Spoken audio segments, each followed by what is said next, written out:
That bell you're hearing, that means it's supper time. And boy, am I hungry. The name's Orange, or at least that's what they call me now. My real name is long forgotten, just like everything else about who I was before. I'm a whole nother animal now, except for one thing. My hunger remains. It all started not too long ago. Back then, I was big, powerful, but scared out of my wits. I was deceived by a lie, a promise of the greatest meal of all time. And now I found myself running for my life. I flew past the corner and found a box to hide in. Hey, buddy, where are you? Don't you want to be our friend? I had evaded Blue. I thought I was in the clear. But Green followed closely behind. You see, Green was blind. But the second he got his fingers on you, you were done for. And unfortunately for me, he was right on my path. I moved the box slowly, careful not to make a sound. But I couldn't see a thing. And I messed up.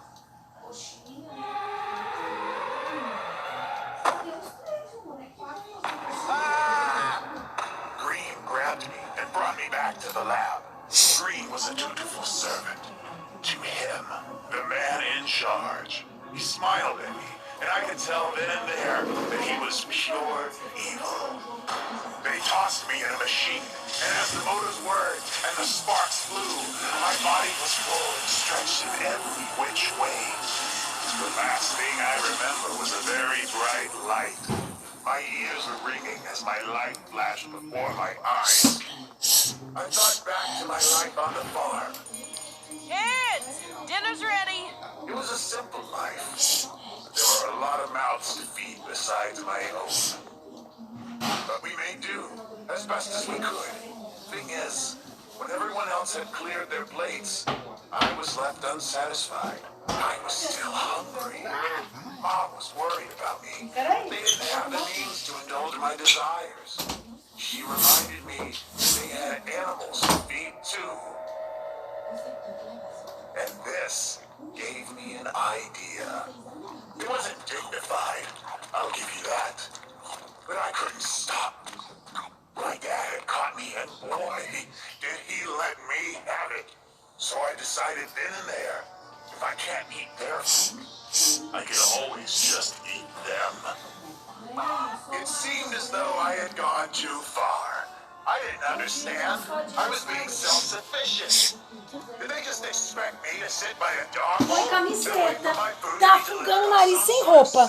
Fica sem roupa. Porque você vai ficar pior. My habit had gotten so bad in their eyes that they decided to send me off to boarding school. E cadê o do papai? The first day started out very scary for O me. do papai tá na I was onde? worried about being the odd one out. But then I realized I was huge, Põe camisa, big, Breno. and powerful. This filled me with a sense of pride. At the cafeteria, the lunch lady gave me a meager serving, and I devoured it all in one big old bite. The others thought this was awesome, that I was awesome. Those guys offered up their own lunches just to watch the spectacle, and I happily obliged.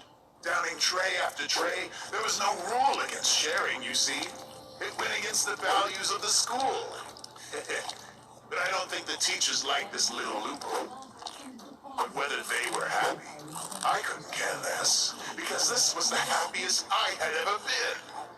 Until I found out the truth. I thought they liked me for who I was. Turns out, I was just a sideshow, a freak. They threw out names like Hungry Hungry Hippo and the Trash Compactor. I had considered my gift to be something special about me, but turns out everyone else thought it was just plain weird. Você tem o papai? Except, perhaps, Você tem o papai aí? one girl. Pra ligar pra ele? She was Vai. really nice. In fact, she even offered to help me change my ways. She showed me all sorts of stuff. Salads, jogging, diet shakes, yoga, herbal tea, swimming. I hated them all. It was the absolute worst and went against my entire nature. She tried tried, but I knew deep down that it wasn't me. I Você made não up my viu? mind. If I Você não could tem ele become aí thin pra nós like ligar? everyone seemed to Não want me sei. to, then I would get even bigger to spite them all. I went on a quest today to become the world's largest man. My family held a hot dog eating contest at the farm. I sweat so hard that they had to travel 15 miles just to pick up more dogs. And it didn't stop there. News of my decisive victory spread throughout the paper. People wanted to watch me perfect my craft. I went from show to show, and I creamed them all. Anyways, throughout it all, the same girl tagged along. She, despite her best efforts to change me, really cared about me deep down. It felt so good to be loved by someone for who I was. As I won more and more competitions, I became something of a celebrity. I was on the top of the world, and at last I had done it. I was officially the world's largest man, and I felt good. One day, I got a phone call from the family that sent me away all those years ago. Hello, honey. Your father and I saw you on the television again. You looked happy. But, son, you're not healthy. Please, come home. We can help you work through your issues. We love you. I couldn't believe what I was hearing. I thought they might have called to beg me for money, sure, but this? What issues? I was fine. I was famous and big. My friends saw me go off on my mother in a fit of rage. I really let her have it. This was the final straw. She told me that she didn't like what I was turning into, that the fame had gotten to my head, that I was becoming a monster. I showed her the door, and as she cried her tearful goodbye, I was already on the phone again, ordering myself a pizza. Until I caught a look at myself in the mirror. I had become unrecognizable, even to myself. And of course, my only solace was found in more food. More and more, I spiraled out of control. I could only think of her, even as I shoveled more and more food into my mouth. I saw her in my spaghetti. I saw her in my fries. I saw her in my plate, right next to the mashed potatoes and gravy. I even saw her in my low-cal diet soda. This continued on and on until I could no longer enjoy my meals. I was at rock bottom. This all changed when I got one more phone call. Hello. Is this the world's largest man? Not anymore. I'm retired. I can't eat like I used to. Nonsense. You just haven't found the right meal yet. Not to worry. I have one to die for. The man on the phone's offer intrigued me, and like the fool I was, I arranged a meeting. I was met with the most lavish meal I'd ever laid eyes on, and it was all you could eat. Thoughts of my lost love faded away as I rekindled my joy of eating. I was in heaven. Something seemed off, though. The two waiters were wearing sheets over their heads, and one of them kept bumping into the table.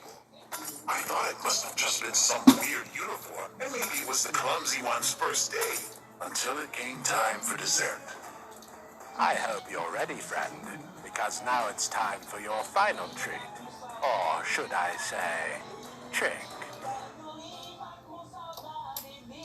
The waiters came to the side of the man and took off their coverings.